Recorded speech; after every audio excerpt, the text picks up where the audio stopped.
Então vamos lá. Hoje, irmãos, nós começamos uma série de mensagens. A série de mensagens é Deus é, ponto.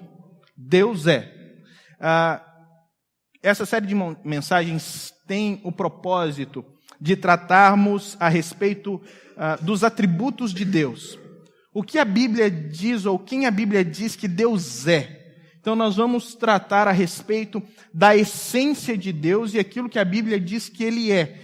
E nós vamos aprender a respeito desse Deus para podermos glorificar o nome dEle, conhecendo mais profundamente o caráter desse Deus, a personalidade desse Deus, ou seja, a pessoa desse Deus. Atributo, irmãos, atributo é a qualidade ou a característica de alguém. Nós vamos conhecer Deus a partir dos seus atributos, porque é por meio dos seus atributos, por meio das suas qualidades, que Ele se apresenta a nós.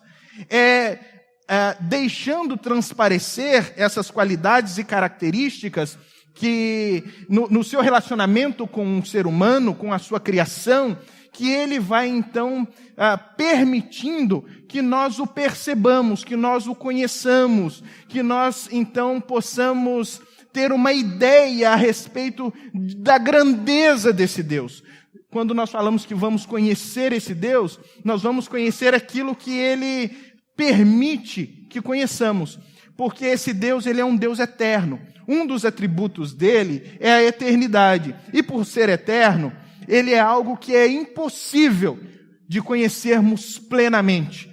Então nós sempre teremos algo a conhecer desse Deus, nós sempre teremos, aqui nessa terra e na eternidade, algo novo a respeito de Deus. E essa é a grande maravilha, que Deus, Ele sempre se faz novo. O conhecimento de Deus sempre se faz novo, por causa desse Deus grande e eterno que Ele é. Hoje, irmãos, nós vamos tratar sobre um dos atributos mais comuns, um dos atributos que as pessoas mais citam, um dos atributos mais conhecidos pelo ser humano e que o ser humano mais gosta, mas às vezes interpreta de maneira errada. Nós vamos falar a respeito do atributo do amor. A Bíblia diz que Deus é amor, e nós vamos entender que tipo de amor é esse? E como é que esse amor se manifesta ao ser humano? Como é que esse Deus, sendo um Deus de amor, se relaciona conosco, que somos a sua criação? Para isso, eu convido você a abrir a sua Bíblia comigo na carta de 1 João, no capítulo de número 4, o versículo de número 7. A partir do versículo de número 7. Primeira carta do apóstolo João, o capítulo de número 4, a partir do versículo de número 7.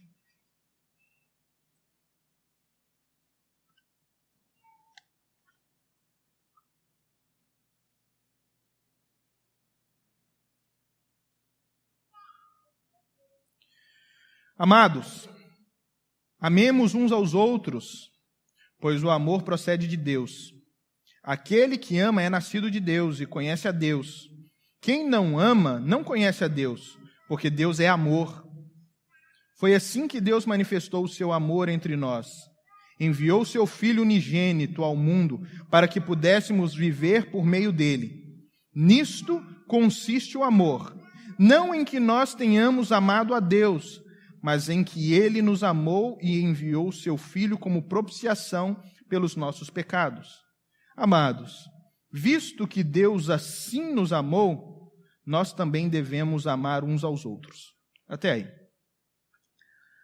Os anos 90, irmãos, eles foram para mim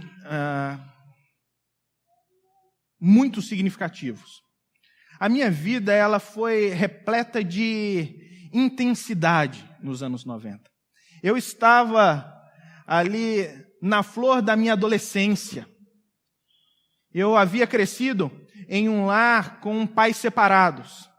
E como todo filho que cresce em um lar de pais separados, eu assumi para mim a responsabilidade de que os meus pais estavam separados por minha culpa. Não bastasse eu viver com esse peso nas costas de que meus pais estavam separados e que provavelmente isso seria minha culpa, de alguma maneira eu interpretei dessa forma, não que fosse a verdade, eu também contava com uma dura situação vivenciada na casa da minha mãe com a saúde dela. Nós enfrentávamos uma séria situação de doença, uma doença psicossomática que tomou conta da parte mental e física da minha mãe, fazendo com que ela ficasse durante muito tempo debilitada e na cama. Onde eu precisei realmente me dedicar como adolescente, apesar da flor da adolescência, em tempos quase que particulares e exclusivos a ela. Eu só tinha tempo, às vezes, de ir para a escola e voltar da escola para estar com ela novamente, o tempo onde eu revezava com meu irmão mais velho, que era casado. E aquele momento foi um momento extremamente dolorido. Fora os problemas familiares, os problemas de saúde que havia dentro da minha família, que gerava essa angústia profunda no meu coração, eu também tinha que lidar com o meu próprio coração endurecido. Eu tinha que lidar com as minhas próprias mazelas, as minhas próprias incoerências, as minhas próprias dificuldades, sabe? A minha própria autocomiseração, de forma que eu achava que porque eu vivia algum sofrimento, eu era digno de apontar o dedo para outras pessoas e julgar a todos e a tudo, de acordo com aquilo que eu acreditava ser correto. Foi então que, em uma noite de abril de 1997, eu entrei na igreja, numa igreja em Belo Horizonte, e eu ouvi o pastor pregando e algumas palavras marcaram a minha vida. Ele disse que Deus me amava. Ele falou assim, olha, Deus ama você. E essas palavras, elas entraram no meu coração e elas foram revolucionárias e libertadoras para mim. Porque até então, eu tinha uma visão de Deus que me metia medo. Eu até fazia as minhas orações durante a noite, as orações que eu havia aprendido com minha avó, vendo a minha avó fazendo, mas eram orações de medo de Deus, medo da punição de Deus. Mas quando o pastor falou que Deus me amava, aquilo me libertou. Sabe, foi totalmente revolucionário para mim. Eu entendi que Deus queria se relacionar comigo. Aquele dia, o dia que eu encontrei o amor de Deus, ele foi um dos dias mais fantásticos na minha vida e, ao mesmo tempo, um dos dias mais terríveis. Porque eu chorava copiosamente. Eu chorava na presença de Deus copiosamente por entender o meu pecado, por sentir que eu havia ferido o caráter santo de Deus. Eu sabia que eu estava numa posição de inimigo de Deus naquele momento. À medida que o pastor expunha o caráter santo de Deus, eu me sentia constrangido. Eu via que as minhas atitudes, os meus atos, tudo aquilo que eu era, ofendia o caráter de Deus.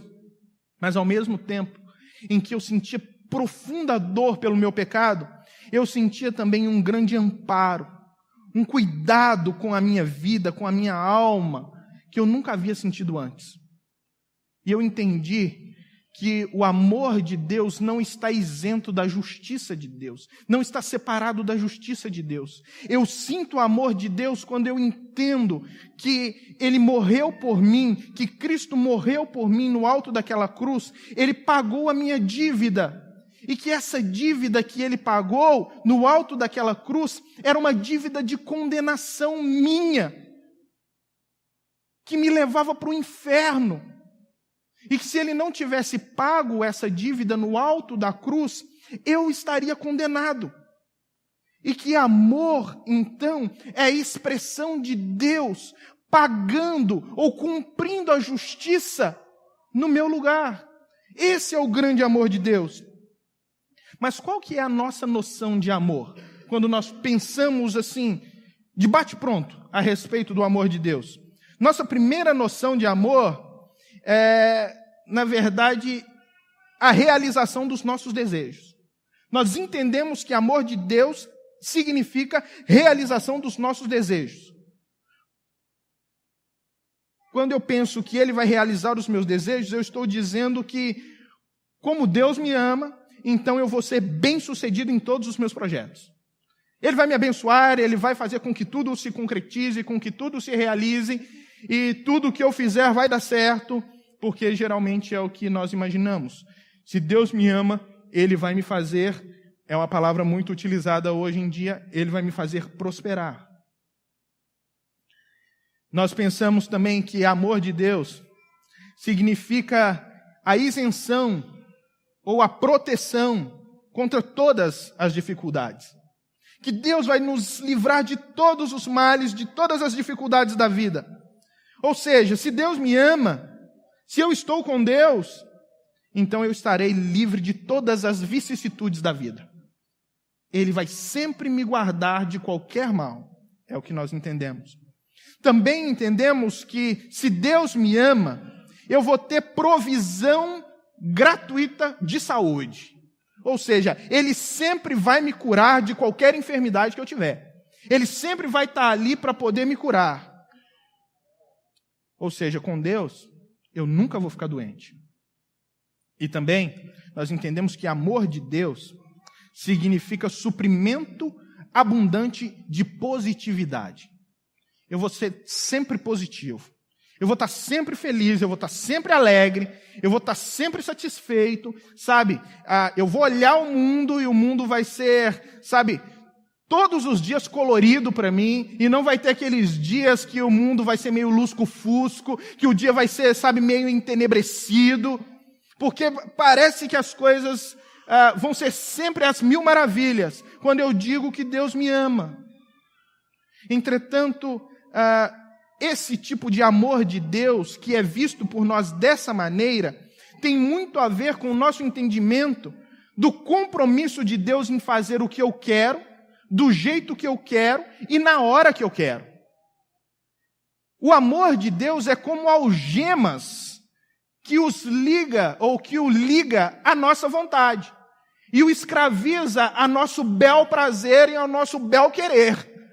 Ele vai estar sempre ali pronto para fazer o que eu quero. Sendo assim, nós entendemos que o amor é um campo, sabe, de manifestações de causa e efeito. É assim que nós entendemos o amor, como um campo de manifestação de causa e efeito. Tipo assim, mais ou menos assim, Deus faz algo por mim. Se Deus faz algo por mim, então eu estou responsabilizado a retribuir esse algo que Ele fez por mim.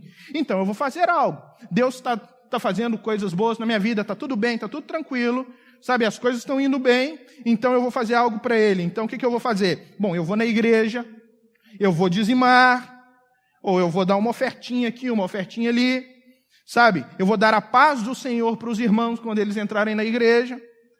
E eu vou até colocar aquelas camisetas com frases legais. Nós achamos que, então, fazendo isso, nós estamos retribuindo o favor que Deus está fazendo por nós. Então, nós pensamos, Deus, agora nós estamos no 0 a 0. O Senhor fez algo por mim, agora eu fiz algo pelo Senhor. Mas se Ele não faz algo por mim, o que acontece? A primeira tentativa do cristão moderno é tentar comprar o favor dele. Então eu vou tentar comprar o favor dele. Se ele não está me abençoando de boa vontade, vamos tentar negociar a coisa. Vamos tentar fazer com que ele me abençoe numa barganhazinha. Tipo, eu vou fazer um sacrifício no altar, eu vou comprar um amuleto mágico dentro de uma igreja para poder fazer com que ele me abençoe. Eu vou comprar uma água, vou colocar água em cima da televisão para receber a oração. Vou fazer esse tipo de coisa. Eu vou fazer uma peregrinação, uma romaria, né? Eu vou fazer os meus votos de participar do culto todos os domingos e quarta-feira. E se assim a coisa estiver feia mesmo, eu faço o compromisso de ir até ir no PGC. Se a coisa estiver feia, eu faço. Para negociar, para barganhar. Nós fazemos as coisas. Sabe? E quando a coisa não dá certo, irmãos, nós vamos para as concentrações de fé, e aí vamos tentar aproveitar a fé dos outros para poder fazer com que Deus ajude naquilo que nós estamos precisando. Mas e se isso não funcionar? E se esse tipo de barganha não funcionar? Como é que a gente reage? Como é que a gente resolve a situação? Só entendendo uma coisa, que Deus não nos ama. E aí nós vamos para a casa dele, ou para a igreja, sentamos, choramos e falamos, Deus, o Senhor não me ama. O Senhor esqueceu de mim, eu vou abandonar esse negócio de igreja. Esse negócio de igreja não dá certo, não. Vou tentar qualquer outra coisa, mas esse negócio de igreja não dá certo, não. E acabamos abandonando o Senhor, porque nós concluímos que as coisas não saírem do jeito que nós planejamos é, de fato, a certificação de que Deus não nos ama. Só que esse tipo de materialização do amor de Deus, ele não esgota e não pode demonstrar de fato o que é o amor de Deus. Porque ele se torna mero relacionamento utilitarista, irmãos. Nós não estamos nos relacionando com Deus de fato. Nós estamos usando Deus. Nós queremos Deus simplesmente para Ele nos abençoar, para Ele fazer a nossa vontade. Ele se torna tipo um gênio da lâmpada. Mas ele não é o gênio da lâmpada de Aladim. Porque o gênio da lâmpada de Aladim, ele está preso por um poder mágico. E ele está sempre pronto a atender os seus pedidos a hora que você quiser. Mas Deus não é assim. Deus não pode ser domado. Deus não pode ser domado, irmãos.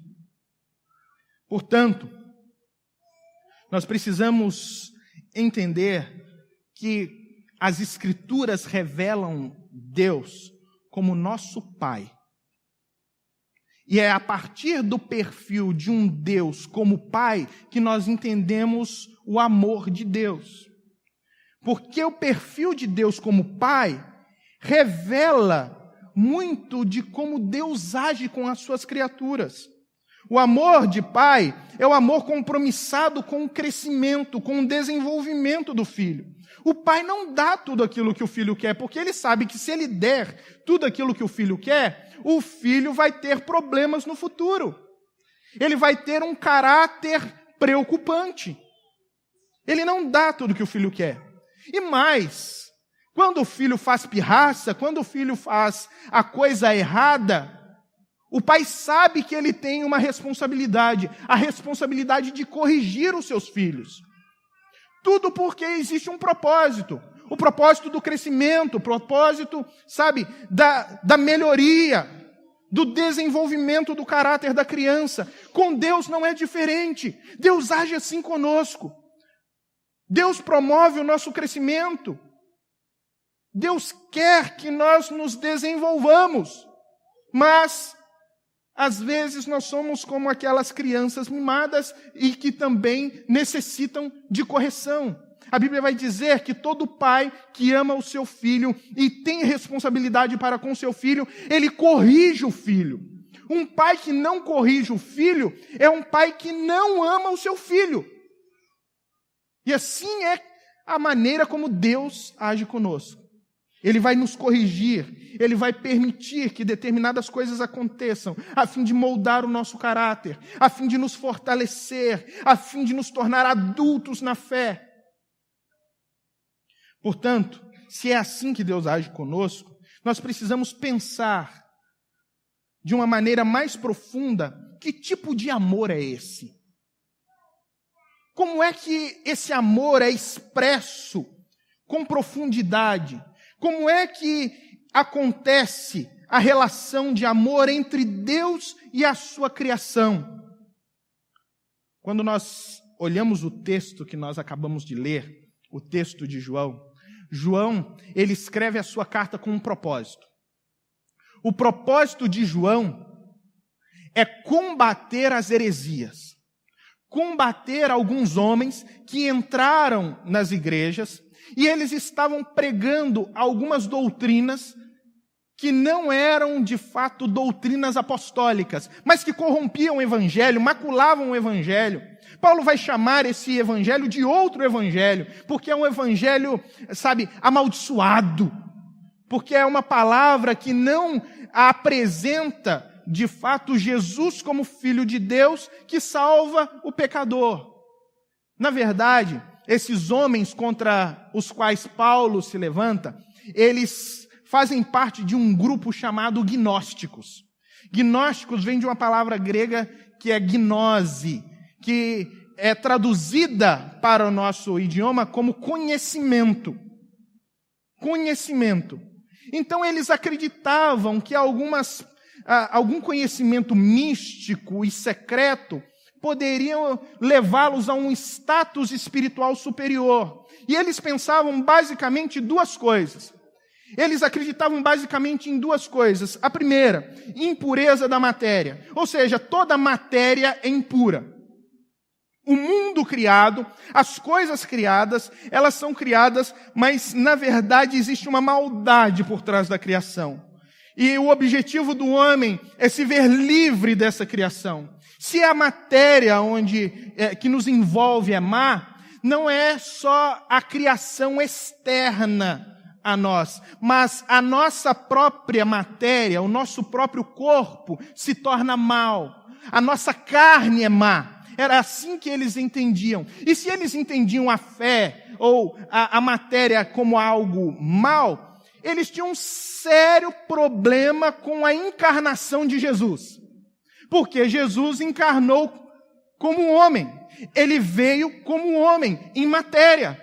Então eles começaram a mexer na doutrina da encarnação. Eles começaram a perverter os conceitos básicos da fé cristã, da fé apostólica. E eles começaram a dizer que o Cristo, ele na verdade era diferente do homem Jesus.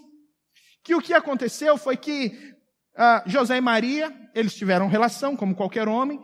O nascimento de Jesus não foi um nascimento virginal e milagroso por parte da ação de Deus, mas o homem Jesus nasceu da relação entre José e Maria.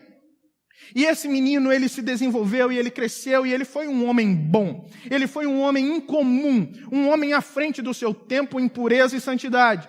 Então, quando ele foi até o Jordão para ser batizado por João Batista, naquele instante, o Cristo desceu sobre ele. O poder de Deus desceu sobre ele. E tomou posse da mente dele e da garganta. Mas não de todo o corpo, porque o corpo é mau. E se Cristo é bom, ele não podia se ver ali envelopado por algo mau. Esse Cristo que tomou a mente e a garganta, conduziu o homem Jesus até a cruz. E quando foi para a cruz, por ele ser Deus, por ele ser Espírito e não poder morrer, porque o Espírito não pode morrer, então ele largou o homem Jesus na cruz e deu no pé. E quem morreu foi o carpinteiro, e não o Cristo. Essa era a ideia deles. Era isso que eles pensavam. E João vem agora lutando justamente contra essa noção. E ele vem ensinando que esse tipo de visão era errado. Ele vai ser tão duro contra esses homens que ele vai dizer que todo aquele que diz que Jesus não veio em carne, ou seja, que Jesus não era o Cristo de Deus, ele procede do diabo. Ele procede do maligno. Agora, esses homens tinham uma outra visão da vida de espiritualidade. Eles acreditavam na supremacia do conhecimento. Por isso o nome foi dado de gnósticos. Eles acreditavam que, porque eles tinham acesso a algum tipo de conhecimento secreto, algumas palavras secretas e alguns rituais secretos, eles então eram iluminados. E eles então tinham um tipo de justiça melhor do que a dos outros. Isso fazia com que eles se achassem superiores, melhores do que os demais, porque eles haviam recebido essa iluminação, essa iluminação superior, dando o entendimento, ou seja, na cabeça deles, eles acreditavam que existiam duas classes de cristãos. Alguns superiores, que eram eles, claro, e os inferiores, que eram os outros. E assim eles agiam com divisão dentro da igreja, promovendo divisão dentro da igreja, separação, brigas, discórdias e contendas, além de macular o evangelho. Eles promoviam o ódio ao invés de promover o amor. E João então vai ensinar esses homens o que é o amor. O que é o amor de Deus? João, ele usa a sua carta como uma forma de combater essas ideias erradas e, ao mesmo tempo, instruir os irmãos que eram saudáveis na fé ao entendimento correto sobre a pessoa de Jesus, o amor de Deus e o Deus que é amor. Quando nós olhamos os escritos de João, a primeira carta de João, é impossível você não perceber que ele está combatendo qualquer tipo de espiritualidade destituída de amor. Ele está falando, não existe cristão, não existe espiritualidade, não existe servo de Deus que não tenha como base da sua espiritualidade o amor. Ele vai dizer que Deus, o Deus que é luz, o Deus que ilumina todas as coisas, o Deus que é iluminado e que ilumina os nossos espíritos, nos conduz a um novo proceder, e que esse novo procedimento de vida é respaldado pelo amor. Ele vai dizer que o Deus que havia ungido os cristãos com o Espírito Santo, que havia enchido os cristãos com o Espírito Santo, havia os enchido para capacitá-los a amar. Esse é o objetivo. Levá-los a uma nova vida em Cristo e levá-los a amar. A viver pelo amor, a amar a Deus e aos outros.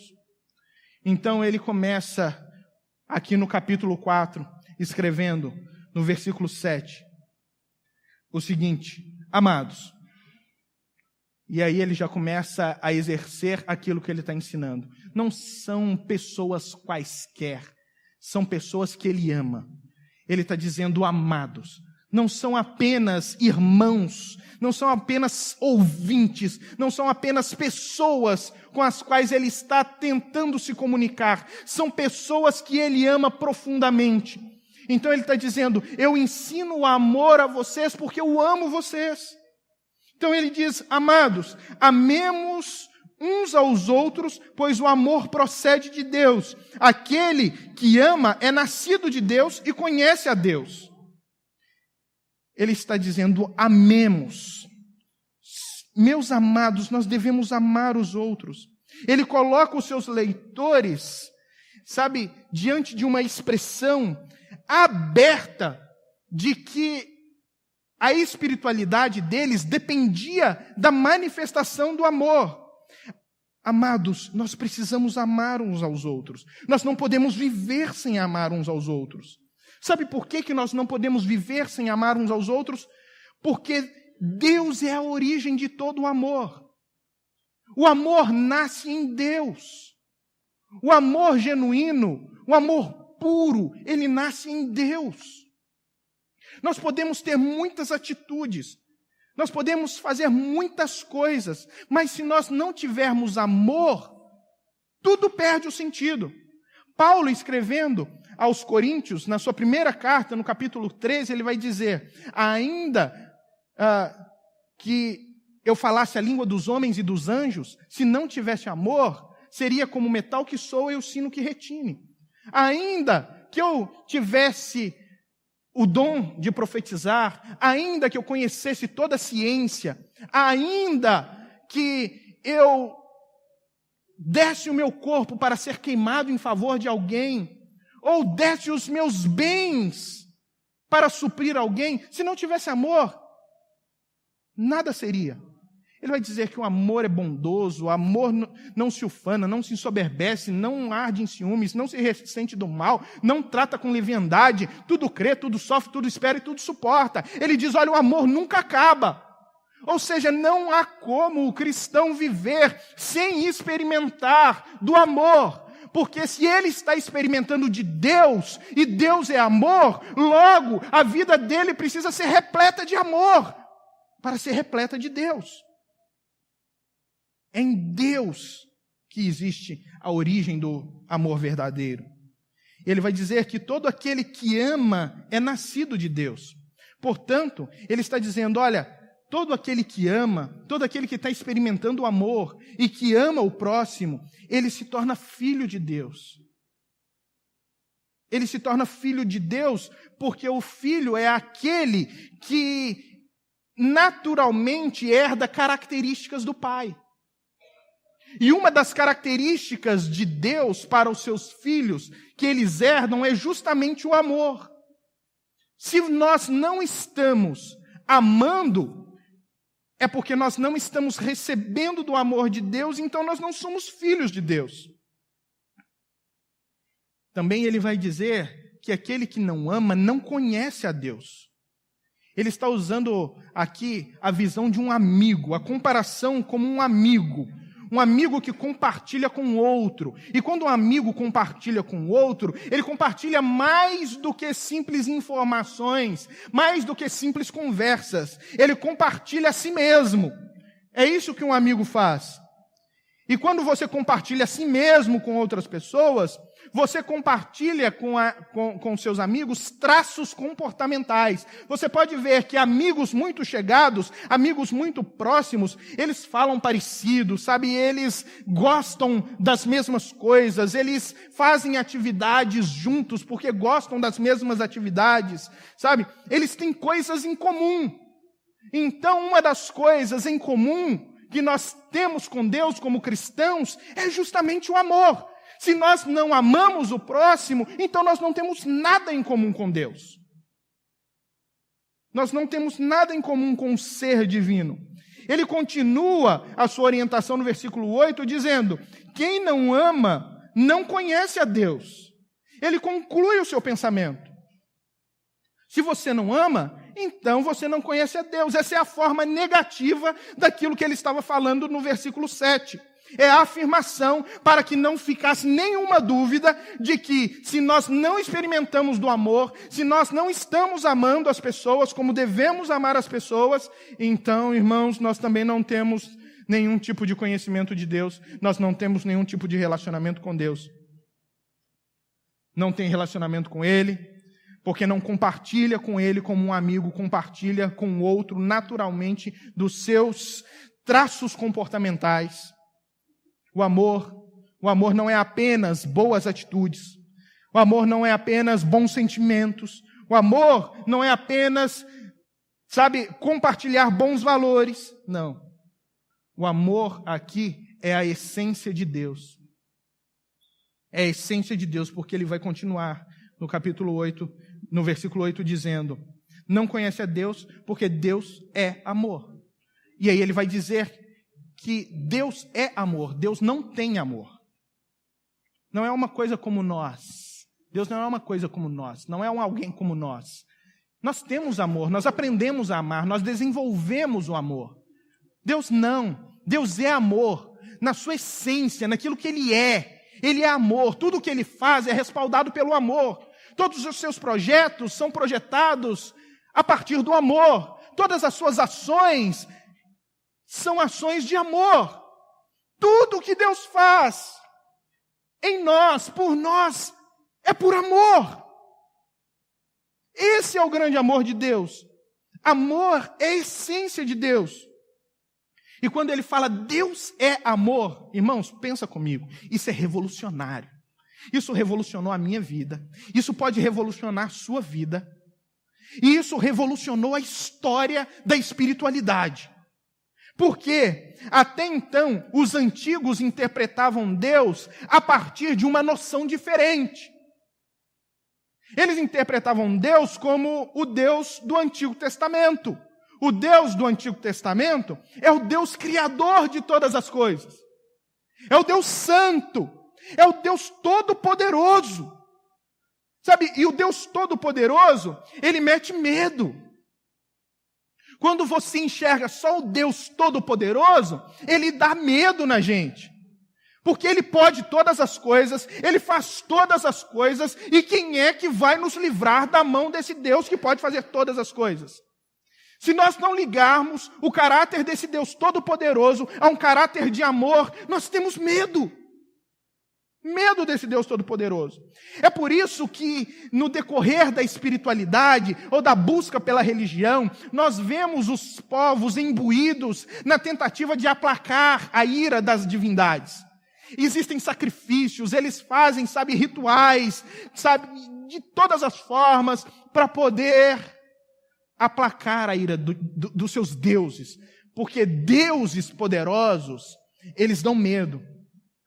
Israel não via apenas Deus como todo-poderoso, o Criador de todas as coisas.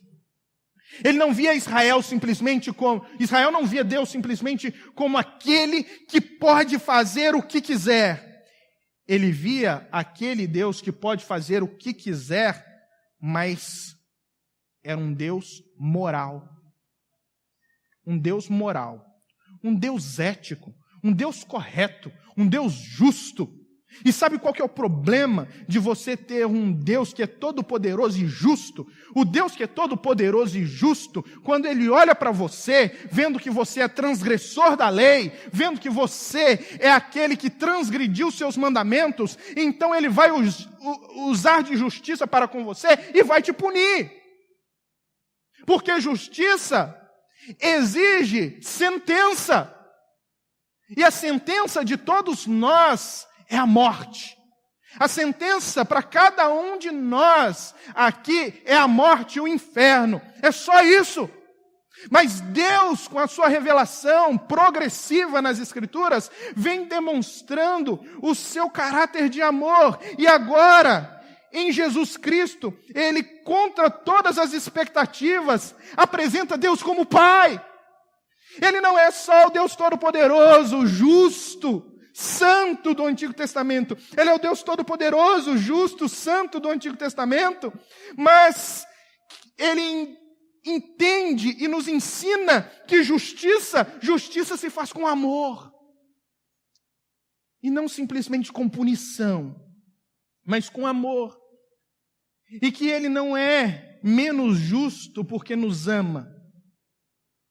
E não é porque Ele é justo que Ele nos ama menos. Ele nos ama tanto quanto é possível um Deus eterno nos amar, irmãos. No verso 9, ele continua o desenvolvimento do seu pensamento e diz assim: foi assim que Deus manifestou o seu amor entre nós, enviou o seu Filho unigênito ao mundo para que pudéssemos viver por meio dele. Então ele vai dizer, esse Deus que é nosso Pai, que nos ama, que está comprometido com o nosso desenvolvimento, com o nosso crescimento, com o nosso bem-estar. Esse Deus que é todo-poderoso e pode fazer todas as coisas, mas Ele faz todas as coisas com amor. Ele faz todas as coisas em santidade. E Ele faz todas as coisas justas. Esse Deus, Ele é nosso Pai. Ele é nosso Pai. E agora Ele vem ensinando como é que esse amor de Deus, o verdadeiro amor de Deus, se manifestou e nos alcançou. Ele não vai usar aqui que Deus impediu do carro pegar alguém. Não é esse o princípio do amor de Deus. Não é que você conseguiu aquela promoção que você tanto queria. Não é nisso que se baseia o amor de Deus. Não é que você conseguiu ser tratado e foi curado. Não é nisso que se baseia o amor de Deus. Isso são apenas aspectos do amor de Deus. A base do amor de Deus é que Ele enviou o seu Filho para morrer no nosso lugar. Essa é a base do amor de Deus. É nisso que consiste o amor de Deus. É isso que João vai ensinar para aquelas pessoas. Ele vai dizer, Deus enviou o seu Filho. Aquele homem Jesus que eles estão dizendo que foi apenas possesso por um espírito, ele era o Filho de Deus encarnado em verdade, justiça e amor. E foi porque Ele caminhou voluntariamente até a cruz e assumiu o nosso lugar. O Cristo de Deus, não apenas um carpinteiro, mas o Cristo de Deus tomou o nosso lugar na cruz e pagou a nossa dívida. Não existe um amor maior. O próprio Jesus vai dizer, não existe um amor maior do que o amor de alguém que entrega a própria vida pelo seu amigo. Pelos seus. Ele estava entregando a vida por nós. Quando nós pensamos nesse Deus que é tão grandioso e veio em Jesus Cristo, nós precisamos pensar em tudo o que Ele fez em amor. Não é só que Ele morreu, mas Ele criou tudo por amor. Entenda uma coisa, Deus criou tudo sem ter necessidade de nada. Deus criou todas as coisas sem ter necessidade de nada. Deus não precisava desse mundo. Deus não precisava da criatura. Deus não precisava de mim. Deus não precisa de você. Não foi para isso que Ele nos criou, não foi para poder acrescentar alguma coisa para Ele, não foi para que Ele tivesse alegria em nós. Deixa eu contar um segredo para você. Deus estava muito bem com Ele mesmo, na manifestação da Trindade, e não existia nada, e não existe nada que possa acrescentar alegria, satisfação e prazer no ser divino. Ele não nos criou para ter prazer, Ele nos criou para que nós pudéssemos ter prazer nele. Para que nós pudéssemos ser alegres nele, vivos nele. Ele é amor. Porque Ele é amor, Ele se relaciona perfeitamente, em total satisfação com Ele mesmo. Ele não precisa de mais nada.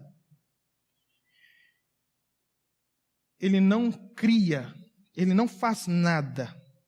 Ele não inventa as suas criaturas para acrescentar alguma coisa para Ele, não.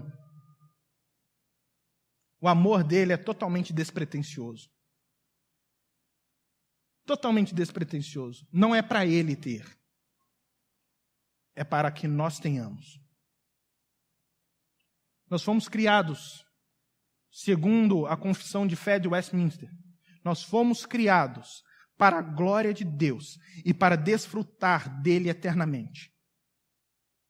Nós fomos criados para a glória de Deus e para desfrutarmos dele eternamente. À medida em que eu estou comprometido com a glória de Deus, eu sou satisfeito eternamente nele. E quanto mais satisfeito nele, mais glória eu promovo ao nome dele.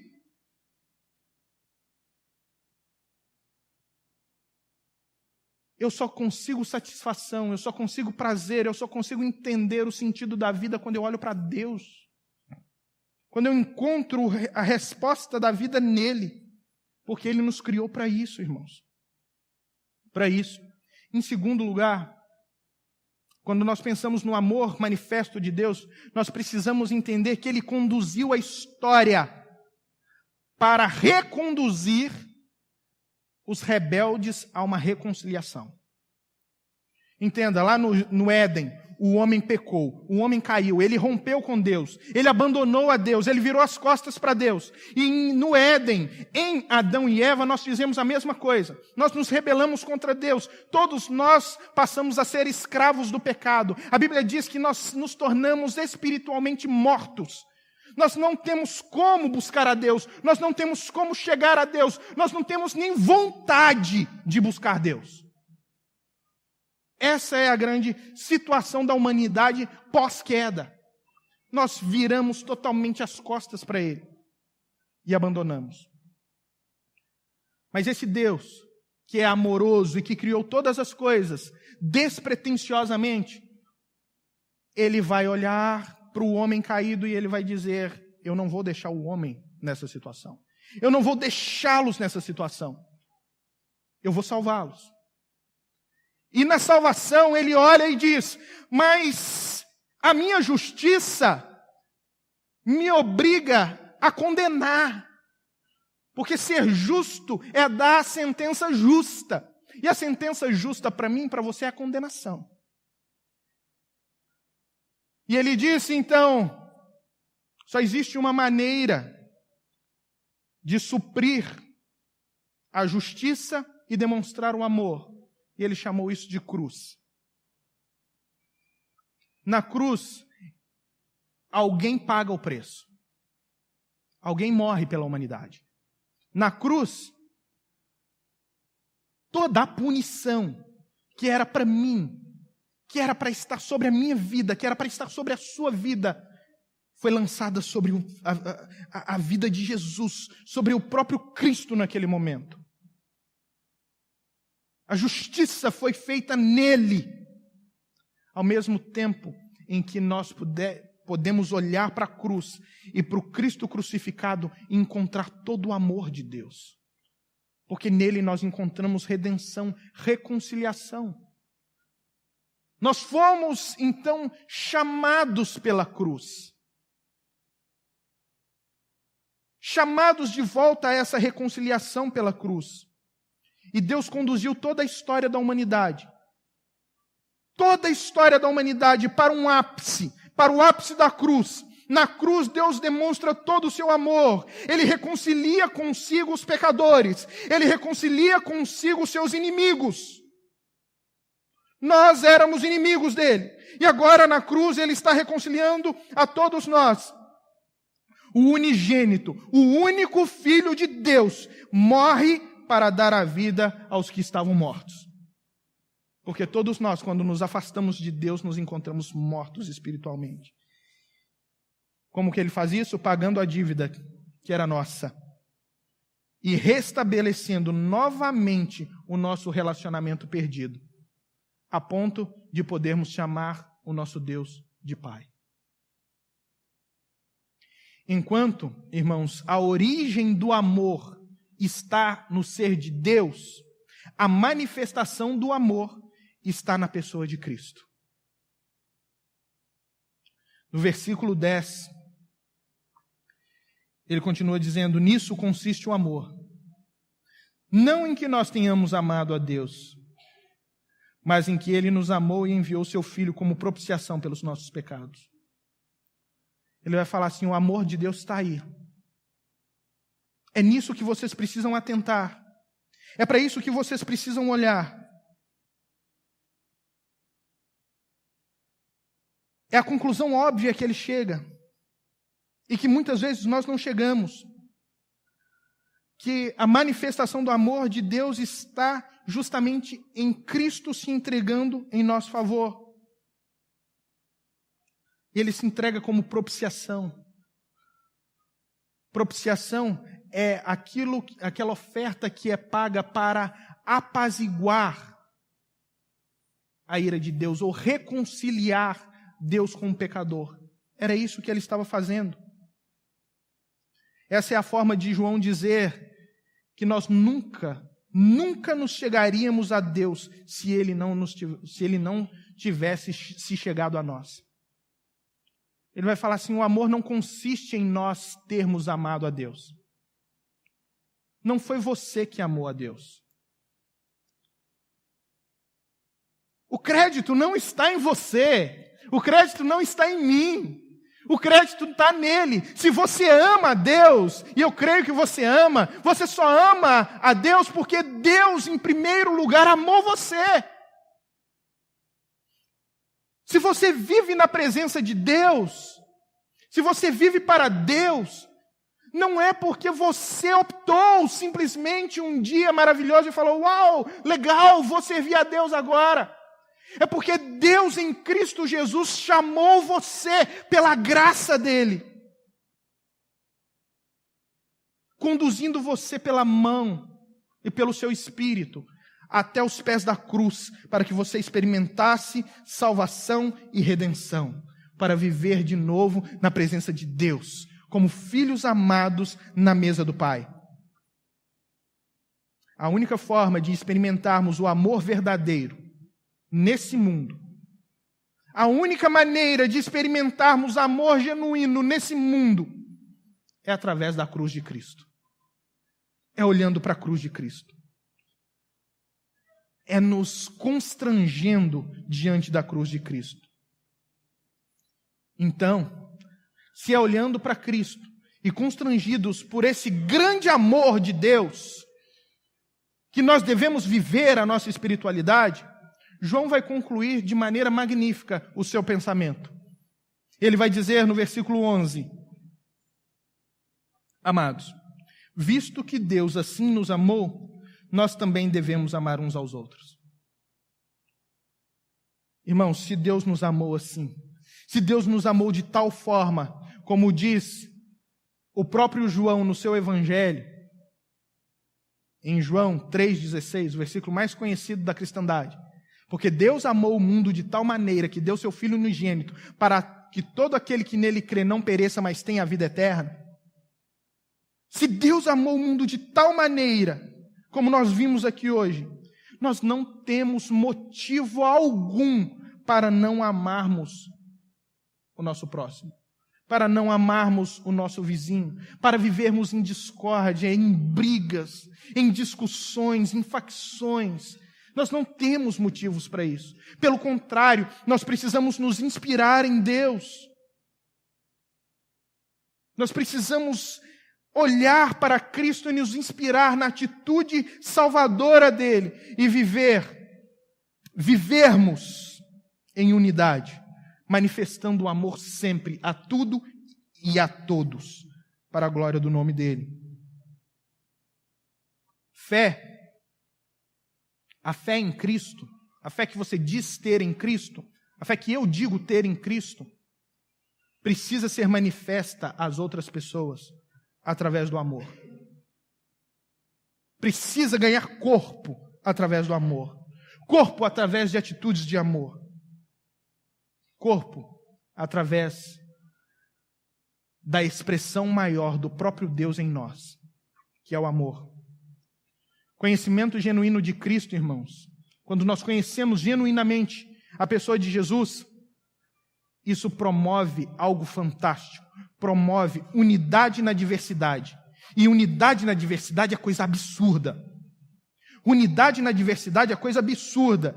A igreja é o jardim onde o amor floresce. É um jardim maravilhoso, onde o amor floresce, com todas as suas variedades de cores, tipos, belezas, das mais exuberantes possíveis. Nós temos tantas diferenças. Nós temos tantos motivos para não amarmos uns aos outros, para vivermos em brigas, com ódio, com rancor, com mágoa. Nós temos tantos motivos para não nos gostar, para não nos relacionar. Nós temos muitos motivos, mas eu quero te dar um só para você poder viver em unidade com seu irmão. Deus é amor. E isso é suficiente. Deus abençoe você. Amém?